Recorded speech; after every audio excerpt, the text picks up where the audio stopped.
There's three different types of levers. You got your first class levers, your second class levers, and your third class levers. The difference between those three is where the fulcrum, load, and force are in relationship to each other.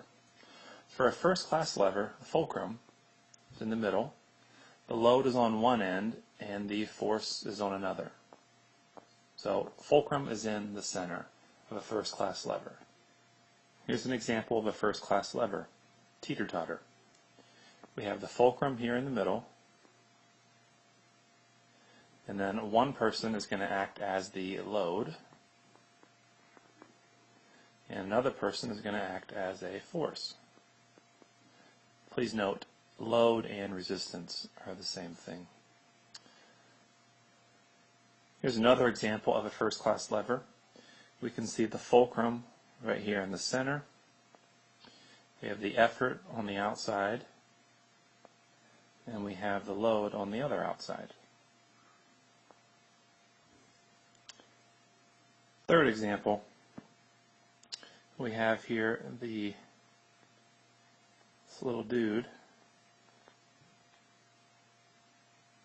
in this picture. We have the fulcrum, you can see here. We have the effort on one end, and we have the resistance on another. Next, the second class lever. Notice the fulcrum is on the end in this case. And then the load is in the middle, and the force is on the outside. So you got fulcrum on one end, force on the other, a load in the middle. Here's an example of a second class lever. The fulcrum here is the wheel. Actually, it's the axle on the wheel. The load is in the center. It's all the weight that's inside this wheelbarrow. And then the effort is this person who doesn't have any legs. I don't know why. Stumpy here, who is pushing up with effort to lift up this wheelbarrow. This is another example of a second class lever. We've got the fulcrum here in blue. We've got the nut in the center, which is the load. And then we have the applied force, this person squeezing their hands together here on the outside. Load in the center, fulcrum on the outside. Applied force on the outside, second class lever. Third class lever, we have the fulcrum on one end, force in the center, and a load on the outside. Fulcrum on one end, load on the other, and force in the center. Here's an example.